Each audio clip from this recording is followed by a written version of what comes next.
네, 나는 내가 박해하는 예수라. 오늘 우리에게 주신 거룩하신 하나님의 말씀이었습니다. 우리가 어떤 완전한 변화, 새롭게 변화된 모습에 대해 이야기할 때 흔히 before and after 그런 말을 많이 사용을 하죠. before, after. 건축공사에서 공사 전과 공사 후에 변화된 모습을 before and after로 비교하기도 하고요. 다이어트에 대해 광고할 때 다이어트를 전후해서 before and after의 모습으로 비교를 해주죠. 또 있죠. before and after. 성형수술. 성형수술을 전후로 변화된 모습을 before and after로 비교를 해줍니다. 저 청년은 베트남 청년인데요. 9번이나 못생겼다는 이유로 취업 면접에서 탈락한 후에 거금을 들여서 한국의 아이돌과 같은 모습으로 바꾸는 성형수술을 받아서 실제로 저렇게 바뀌게 되었대요.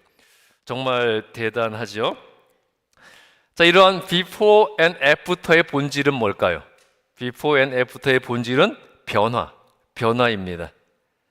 다이어트 효과와 어떤 제품의 성능을 증거하는 것은 다이어트 후와 그 제품을 사용한 후에 변화된 모습에 의해 증거가 되는 거잖아요. 그런데 before에서 after로 변화되기 위해서는 내가 해야 할 역할을 충실히 잘 해야지 효과를 볼 수가 있어요. 아무것도 안 하고 가만히 앉아서 어떠한 변화를 기대한다는 것은 불가능한 일입니다.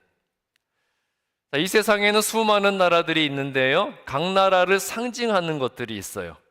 미국은 무엇을 상징하고 있습니까? 미국의 상징은 민주주의죠. 또 프랑스 하면 뭡니까? 프랑스는 예술의 나라라고 하고, 이탈리아는요 음악이 있고요. 그리고 영국은 신사의 나라라고 표현을 합니다. 그렇다면 한국을 상징하는 이미지는 뭘까요? 한국을 상징하는 이미지.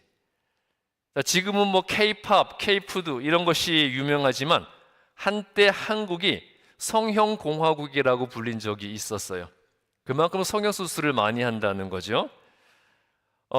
그래서 한국 여자들은 다 예쁘기는 한데 그게 다 성형수술을 많이 해서 그런 거라면서 성형수술로 유명했던 때가 있었습니다. 여러분, 남자는 이 말빨과 돈빨이 중요하다는 말이 있죠. 그러면 여자는 뭐가 중요하다고 그럽니까?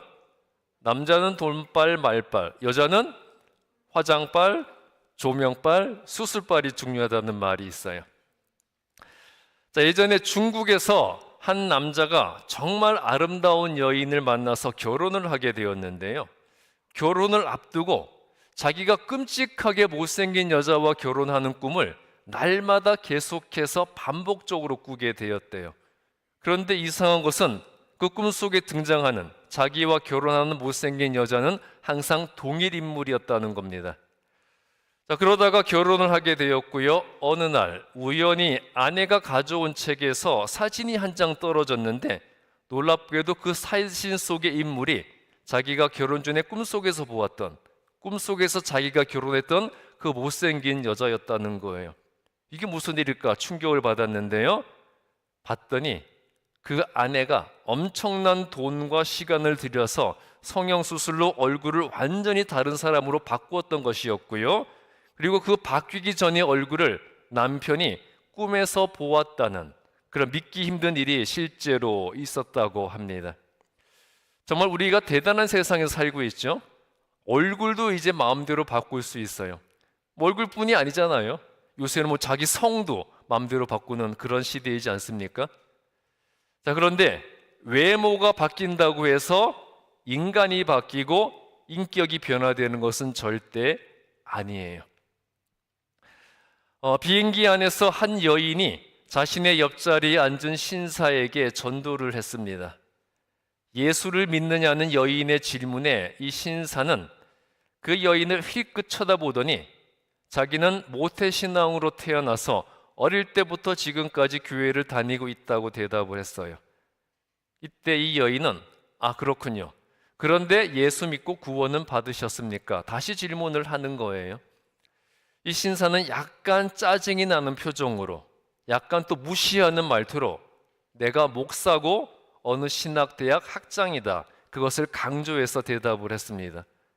목사고 신학대학 학장인데 더 이상 무슨 말이 필요하겠어요? 이제는 아무 소리 안 하겠지 했는데 이 여인은 또 그렇군요, 정말 대단하십니다. 그런데 예수 믿고 구원은 받으셨습니까? 다시 질문을 던졌습니다. 그때 그 목사님은 충격을 받았다는 거예요. 그제서야 교회 다니고 모태신앙이고 목사고 또 신학대학 학장이라는 직분이 구원을 증거하고 구원을 보장하는 것이 아니라는 것을 깨닫고 처절하게 회개를 했다고 합니다. 여러분, 내가 교회를 20년, 30년, 40년 다녔다는 신앙의 연수와 또 내가 교회에서 집사고 권사, 장로, 더 나아가 목사고 선교회 회장, 속장, 성가대장, 그런 직분이 내가 그리스도인이고 내가 구원받았다는 증거가 될 수가 없어요. 요즘은 전도할 때 예수님 믿고 구원받았느냐는 질문 대신 어떤 질문을 하죠? 전도할 때 예수님 믿고 구원받으셨습니까? 그렇게 질문 안 하죠. 어떻게 질문해요? 교회 다니세요. 그렇게 질문을 하고 대답도 예수 믿는다는 대답이 아니라 교회 다닌다는 대답을 하는 것이 자연스러운 일이 되어 버렸습니다. 그런데 문제는 뭐냐 하면요, 교회에 다닌다는 것과 예수님 믿고 구원받는다는 것은 완전히 다른 의미라는 거예요. 현대 사회의 절대적 가치인 이 과학과 이성에 어긋나는 믿음과 신앙은 현실과 동떨어진 구시대의 가치관이 되어버렸고요, 이제 그저 교회에 다니느냐 다니지 않느냐가 그리스도인의 기준이 되어버리고 말았어요. 여러분, 등산 좋아하십니까? 산에 올라갈 때 여러 길을 통해서 산 정상에 도달할 수 있는 것처럼 어떤 종교를 통해서도 구원을 이룰 수 있다는 이 종교다원주의가 교회 안에 침투해 들어왔고요, 결국 교회는 이 종교 통합이라는 미명으로 종교다원주의와 타협을 하고 그러고 있는 것이 현재 기독교의 현실이에요. 이것은 점점 예수님을 참되게 믿고 참된 구원을 받은 자가 많지 않다는 증거일 겁니다. 모든 종교에 구원이 다 있다고 믿으니까 당연히 간절함과 갈급함이 사라지게 되는 거고요, 간절함과 갈급함이 사라진 신앙은 교양 생활과 침묵 활동으로 전락해 버리고 마는 거예요.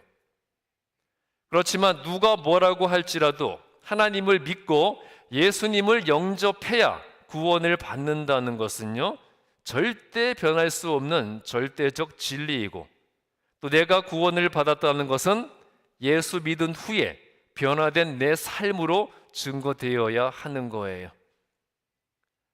예수님 닮은 언행과 가치관, 그리고 예수님의 삶의 발자취를 따라가는 내 삶의 모습이 내가 예수 믿고 구원받았다는 진정한 증거가 되어야 한다는 거죠. 그렇다면 여러분들은 그러한 증거를 가지고 계십니까? 여러분들의 언행과 가치관이 예수님을 닮아 있고요, 또 여러분의 삶의 모습이 예수님의 삶의 발자취를 따라가고 있습니까? 아까도 말씀드렸듯이 교회 다닌다고 내가 구원받은 것은 절대 아니에요. 가문과 학력과 경력 그리고 신분과 지위에서 누구에게도 뒤질 것이 없었던 바울이었지만, 바울은 세상 사람들이 자랑하고 자부심으로 여기는 그 모든 것들을 뭐처럼 여긴다고 했습니까?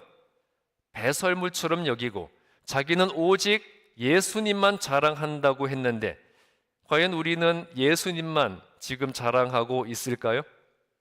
여러분, 예수님만 자랑하고 계세요? 솔직히 교회에서도 내 자부심이 되는 게 뭡니까? 교회 와서도, 교회 안에서도 내 자부심이 되는 거 뭐예요? 나의 자부심.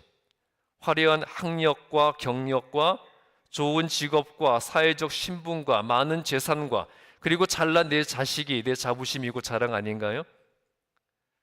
문제는 이러한 것들을 내가 믿음이 좋아서 축복받은 증거로 여기는 세태가 되어 버렸다는 거예요. 내가 믿음이 좋아서 축복받아 부자가 된 거고, 내가 믿음이 좋아서 축복받아 좋은 직업 가지게 된 거고, 내가 믿음이 좋아서 하나님의 축복으로 내 자식이 잘 되었다고 자랑을 합니다. 결국 내가 소유한 이 돈의 양이 내 믿음의 크기가 되어버리는 거고요. 내 사회적 지위와 신분이 내 믿음의 깊이가 되어버리는 거예요. 분명히 바울이 배설물이라고 여겼던 것들을 우리는 왜 축복의 절대적 조건이라고 여기는 걸까요? 바울은 그 모든 것을 배설물로 여긴다고 했는데 우리는 분명히 그것들을 축복의 절대적 조건으로 여기고 있지 않습니까? 자, 바울이 틀린 거예요? 우리가 틀린 거예요? 누가 틀린 겁니까? 몰라서 대답을 안 하시는 건가요? 자, 이 모든 것들이 교회와 신앙의 가치가 비정상이 되었다는 증거일 거예요. 요즘은 또 외모가 대세이고 경쟁력이라는 말을 하죠. 오래전에 어느 TV 프로그램에 등장한 한 젊은 여성이 키 작은 남자는 다 루저다, 그런 발언을 해서 화제가 된 적이 있었어요. 정말 요즘은 돈 없고 백 없고 예쁘지 않고 잘생기지 않은 사람은 발붙이기 힘든 세상에 우리가 살고 있는 것 같습니다. 그렇지만 이 외모와 세상적 소유가 인격과 신앙을 나타내는 증거는 절대 아니에요. 예수 믿고 변화된 내 삶이 내 인격과 신앙의 거룩함을 드러나게 해야 하는 겁니다. 천국의 기준이 외모와 세상적 소유는 아니지 않습니까? 자, 그러므로 진정으로 예수를 믿고 구원받은 자는요, 교인에서 그리스도인으로 명칭이 바뀌어야 돼요. 자, 뭐에서 뭐로 바뀌어야 된다고요? 교인에서 그리스도인으로 바뀌어야 합니다. 그렇다고 명칭만 바뀐다고 끝날 문제는 아니죠. 여기서 명칭이 바뀐다는 것은 분명한 변화가 있어야 된다는 것을 의미하고 있어요. 여러분, 예수님의 제자들을 한번 보십시오. 예수님의 제자들이었지만 그들이 성령을 받고 그 성령 받기 전에는 구원받은 자가 아니었고요, 사도도 아니었습니다. 그냥 예수님을 졸졸 쫓아다니던 팔로워에 불과했을 뿐이었어요. 그런데 그들의 명칭이 제자에서 사도로 바뀌게 되었죠. 자, 제자에서 사도로 명칭이 바뀌었다는 것은 명칭만 바뀐 것이 아니라 무엇이 바뀌었다는 겁니까? 그들의 삶의 모습이 완전히 바뀌었다는 것을 의미했습니다. 그들의 가치관과 인격과 성품과 삶의 방식이 바뀌었다는 것이었어요. 제자에서 그들이 사도가 되었을 때 그들의 삶의 방식, 가치관, 인격, 성품이 완전히 다른 사람으로 변화되었던 것이었습니다. 자, 그렇다면 예수님 믿은 후에 내 삶에는 어떠한 변화가 있었습니까? 자, 여러분들 다 예수님을 그리스도로 믿으시죠? 안 믿으세요? 캔디 집사님만 믿으세요? 자, 다 믿으시죠? 그렇다면 예수님 믿으신 후에 여러분의 삶에 어떠한 변화가 있었습니까? 자, 외모가 대세가 되어버린 세대에서 이 사람들은 외모 가꾸기에만 집착하는데 요즘은 교회에서조차도요, 다른 사람들의 눈을 의식해서 외모 치장에만 신경을 쓰고 있는 것은 아닐까요? 여러분, 솔직히 생각해 보세요. 자, 교회 오기 전에 뭐 하십니까? 옷 고르고 또 이 머리에 만지고 화장에 신경 쓰고 구두와 가방 고르잖아요. 자, 그거 누구에게 잘 보이기 위해서 하시는 건가요? 그 모든 것이 하나님께 잘 보이기 위해서 하시는 것 맞습니까? 자, 교회 가기 전에 하나님, 오늘은 제가 코치 가방을 들까요? 프라다 가방을 들까요? 또 하나님, 오늘은 샤넬 넘버 5 향수 냄새를 맡고 싶으세요? 구찌 향수 냄새를 맡고 싶으세요? 자, 그렇게 물어보시고 하나님께 잘 보이기 위해서 그렇게 준비를 하십니까? 예뻐지는 것이 중요한 게 아니에요. 사람에게 잘 보이고 예뻐 보이는 것이 중요한 것이 아니라 누구에게 잘 보여야 되는 겁니까? 하나님께 잘 보이고 하나님께 예뻐 보여야 한다는 거죠. 그렇다면 우리가 어떻게 해야 하나님께 잘 보일 수 있겠습니까? 하나님께 잘 보이기 위해서는요, 모든 것이 변화된 새로운 사람이 되어야 합니다. 내 삶의 모든 것에 있어서 변화된 새 사람이 되어야지만 비로소 우리는 변화된, 구원받은 그리스도인이 되는 거예요. 하나님 앞에 우리가 어떤 옷을 입었느냐, 어떤 향수를 쓰느냐, 어떤 학교를 나왔느냐, 돈이 얼마나 많으냐, 그게 중요한 게 아니라 하나님 앞에 하나님을 믿고 예수님을 영접한 자로서 내 삶이 변화가 되었느냐, 그게 중요하다는 것이고요. 변화된 그 내 모습이 하나님이 예쁘게 보시고 또 거룩하게 보시는 모습이 된다는 거죠. 자, 모든 그리스도인들은 축복받기를 원해요. 그렇죠? 여러분들도 축복받기 원하시죠?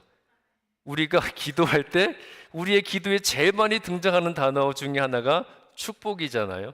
그렇죠? 그런데 축복받기를 원한다면 축복받을 일을 하는 사람으로 변화가 되어야 돼요. 자, 우리의 행위를 낱낱이 기록해 놓은 그 생명책이 하늘나라에 있다고 하잖아요. 그 하늘나라 생명책에 내가 복받을 일을 한 것이 분명하게 하나님에 의해서 기록이 되어 있어야 한다는 겁니다. 또 교회 다니는 사람이라면 누구든지 자기 교회가 부흥하기를 원하죠. 그렇죠? 여러분들도 여러분의 교회가 부흥하기를 원하시죠?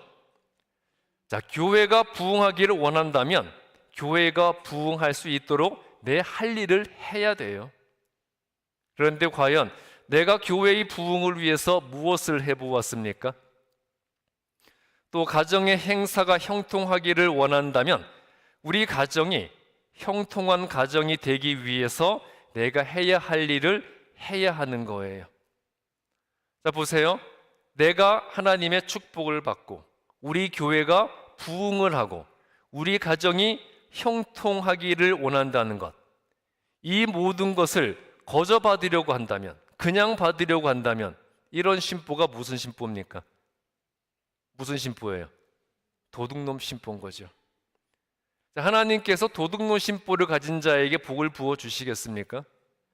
내가 간절히 하나님의 축복을 바라고 교회의 부흥을 바라고 우리 가정의 형통함을 바라지만 아무것도 하지 않고 거저 받으려고 한다면 그런 사람들에게 하나님께서 복을 주시지는 않는다는 거예요. 나무 열매를 얻기를 기도했다고 해서 이제 기도했으니까 다 됐다면서 나무 아래에 누워서 입만 벌리고 있다고 열매가 주어지지는 않는 거죠. 열매를 얻기를 기도했으면 그 다음에는 무엇을 해야 됩니까? 나무에 올라가는 노력이 뒤따라가야 열매를 얻을 수가 있는 거잖아요. 어떤 사람이 정말 간절하게 복권 당첨을 위해서 기도를 했습니다. 날마다 복권 당첨을 위해서 기도했어요. 주님 로또, 주님 로또, 주님 로또. 이 로또만 당첨되게 해주시면 내가 하나님을 위한 거룩한 일에 이 돈을 쓰겠습니다. 기도를 했어요. 그리고 이 사람은 정말 당첨이 되면 그 돈을 거룩하게 쓸 사람이었습니다. 열심히 로또 당첨을 위해 어느 날도 기도하고 있는데 하나님께서 가슴을 치며 답답해하며 말씀을 하셨어요. 얘야, 너가 복권을 사야 당첨을 시켜줄 것 아니냐. 제발 복권부터 사고 기도를 해라 하셨다는 거예요. 자, 우리가 기도를 했다면 그 다음은 그 기도를 이루기 위한 노력이 뒤따라야 한다는 거죠. 자, 여러분, 하나님을 위해서, 가정을 위해서, 교회를 위해서, 그리고 내 자신을 위해서 무엇인가를 하는 자로 변화되시기 바랍니다. 어느 거대 방직 회사의 최말단 외판원에서 시작해서 가장 높은 지배인까지 승진한 사나이가 있었습니다. 당연히 그 회사에서 신화적인 존재였어요. 그 그 회사에서 전설로 불리는 사람이었습니다. 그런데 너무 자기의 성공에 도취해서 술과 여자 문제에 빠져버리고 말았어요. 결국 사생활 문제로 회사에서 퇴출되어 버렸는데요. 회사에서는 퇴출되고 결국 그 가정도 깨어진 후에 교회에 나와서 신앙생활을 하던 중에 마가복음 2장 1절부터 12절 말씀을 통해서 변화가 되었습니다. 병에 걸린 자신을 예수님께 데려온 친구들로 인해서 치유함을 받았던 그 중풍병자의 이야기를 보면서 내가 병자를 고칠 수는 없지만 예수님께 데려올 수는 있겠구나 하면서 열심히 전도하는 가운데 그 삶이 변화가 되었습니다. 우리도 마찬가지죠. 우리에게 중풍병자를 고칠 능력은 없어요. 그러나 무엇은 할 수 있습니까? 예수님께 데리고 올 수는 있습니다. 내가 설교할 능력은 없고 사람을 회개시킬 능력도 없지만 사람들을 전도해서 교회까지는 데리고 오겠다. 그렇게 결단하고 변화되어 보십시오. 변화된 나를 통해서 우리 가정이 변화되고 우리 교회가 변화되는 것을 보시게 될 수 있을 겁니다. 오늘 구약 본문 출애굽기 3장 1절부터 5절 말씀은요, 이 하나님의 부르심에 순종해서 이스라엘을 구원하는 위대한 지도자로 변화된 모세의 이야기예요. 모세는 40살까지는 애굽의 왕자로 살았고요. 그 후 80살까지는 목동으로 살았습니다. 이 모세는 80살이 될 때까지 하나님을 믿지 못하고 하나님을 만나지 못하다가 드디어 떨기나무 불꽃 가운데 하나님을 만나게 되었어요. 출애굽기 3장 2절부터 3절에서 모세가 호렙산에서 양을 치다가 불붙은 떨기나무를 보았는데요, 불붙은 떨기나무가 타지 않는 것을 목격을 했어요. 어떻게 불붙은 나무가 타지를 않는가 의아해서 그것을 보기 위해 가까이 가던 중에 4절에서 하나님께서는 그 불붙은 떨기나무 가운데 모세를 부르시고 있습니다.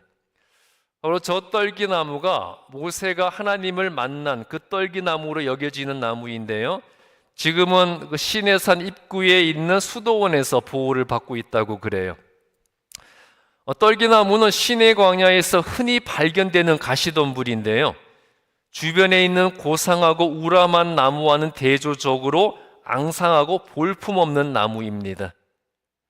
이 떨기나무, 이렇게 앙상하고 볼품없는 떨기나무는 애굽의 노예로 전락한 이스라엘의 비참한 상황과 또 애굽의 왕자에서 살인자의 신분으로 전락한 후에 목동으로서 초라한 인생을 살고 있는 모세의 현실을 반영하고 있어요.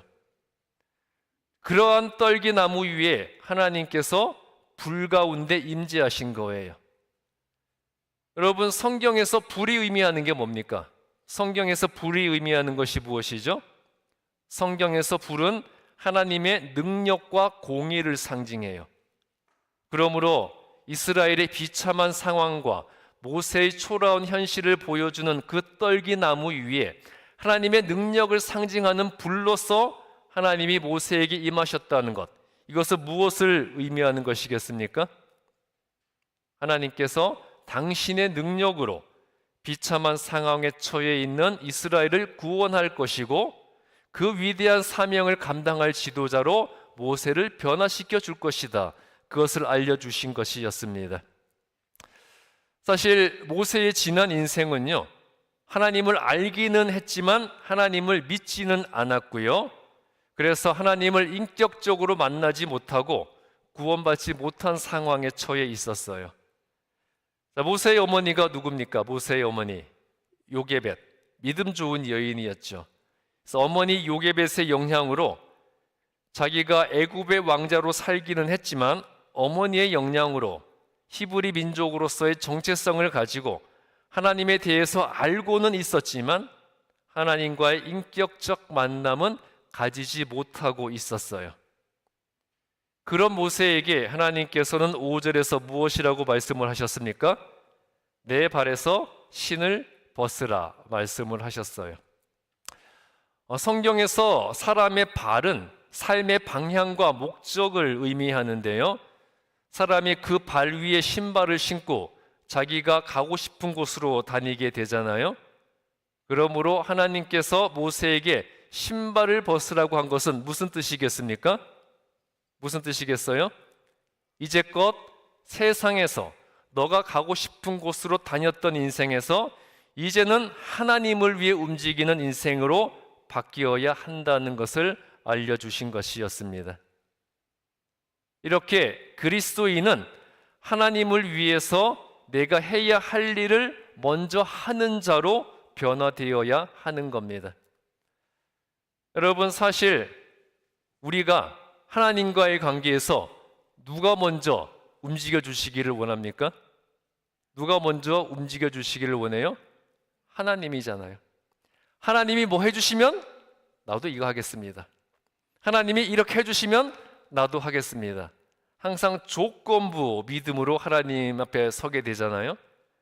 그런데 온전한 진정한 그리스도인이라면 하나님을 위해서 내가 해야 할 일을 먼저 하는 자가 참된 믿음이라는 거예요.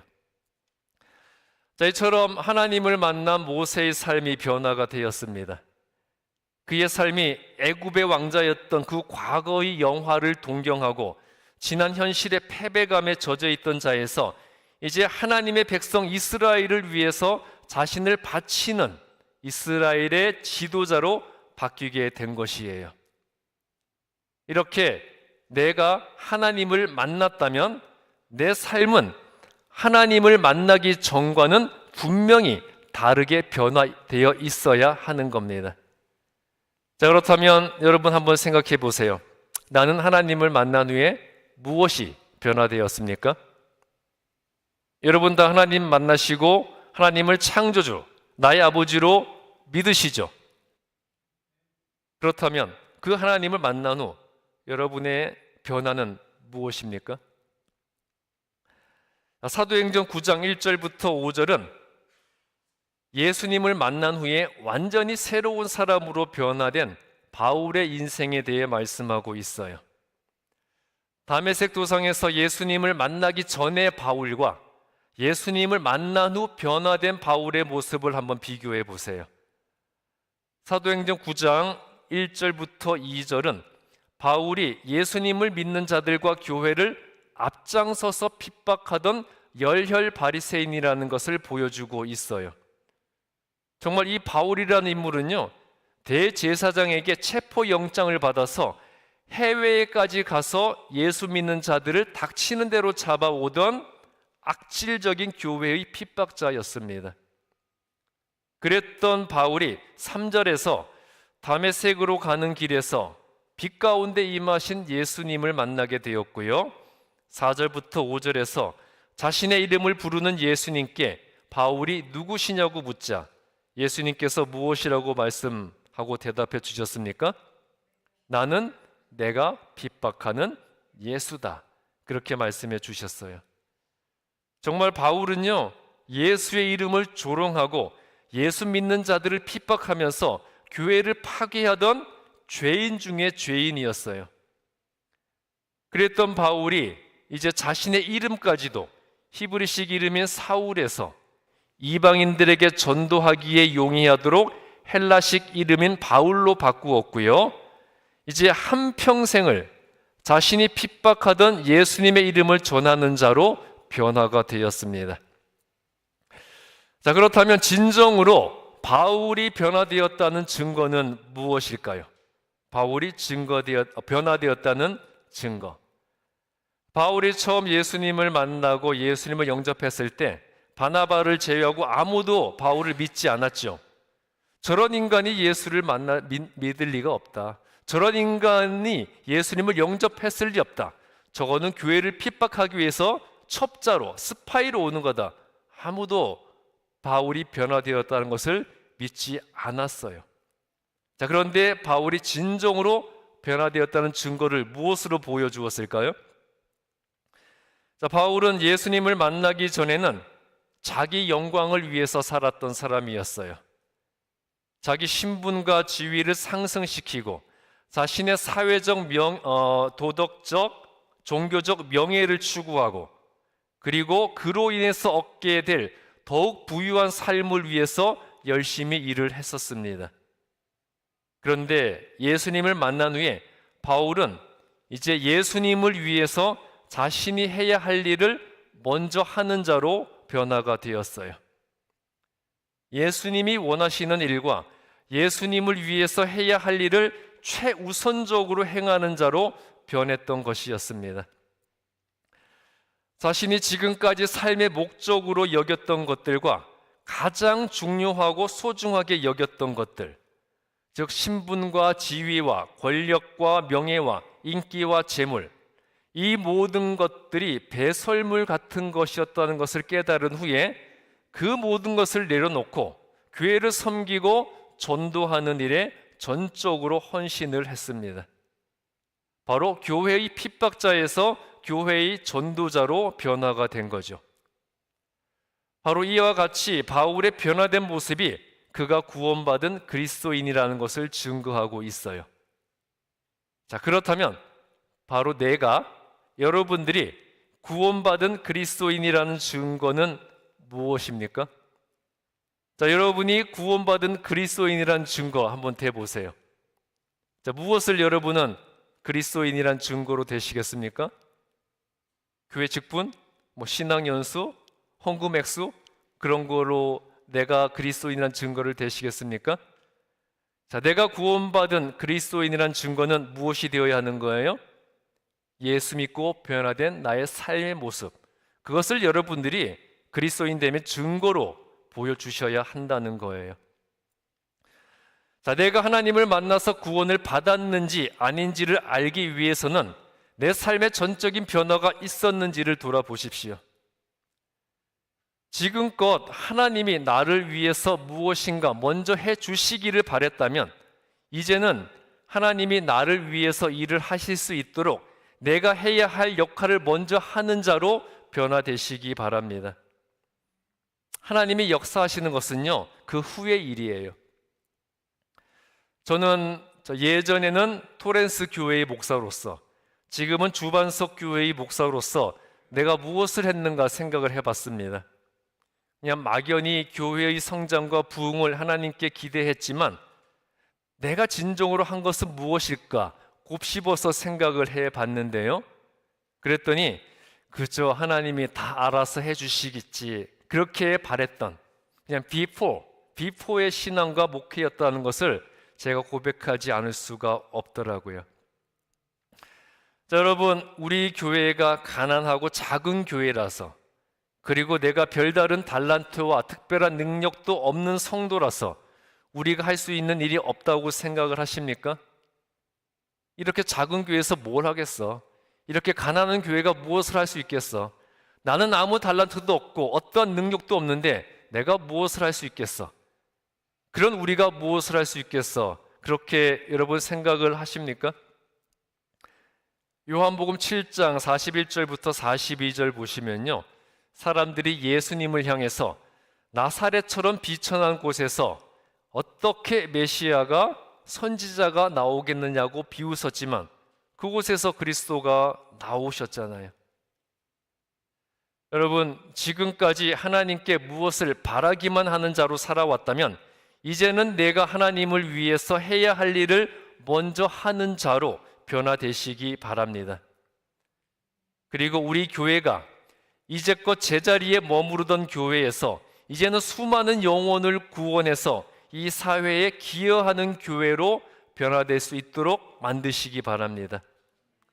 바로 내가 이제껏 아무것도 못하고 교회만 다니던 교인에서 이제는 그리스도의 길을 걸으며 죽어가는 영혼을 살리고 또 내가 있는 곳이 어느 곳이건 그곳을 예수님의 영광이 나타나는 곳으로 변화시키는 그런 성도로 변화가 되어야 하겠습니다.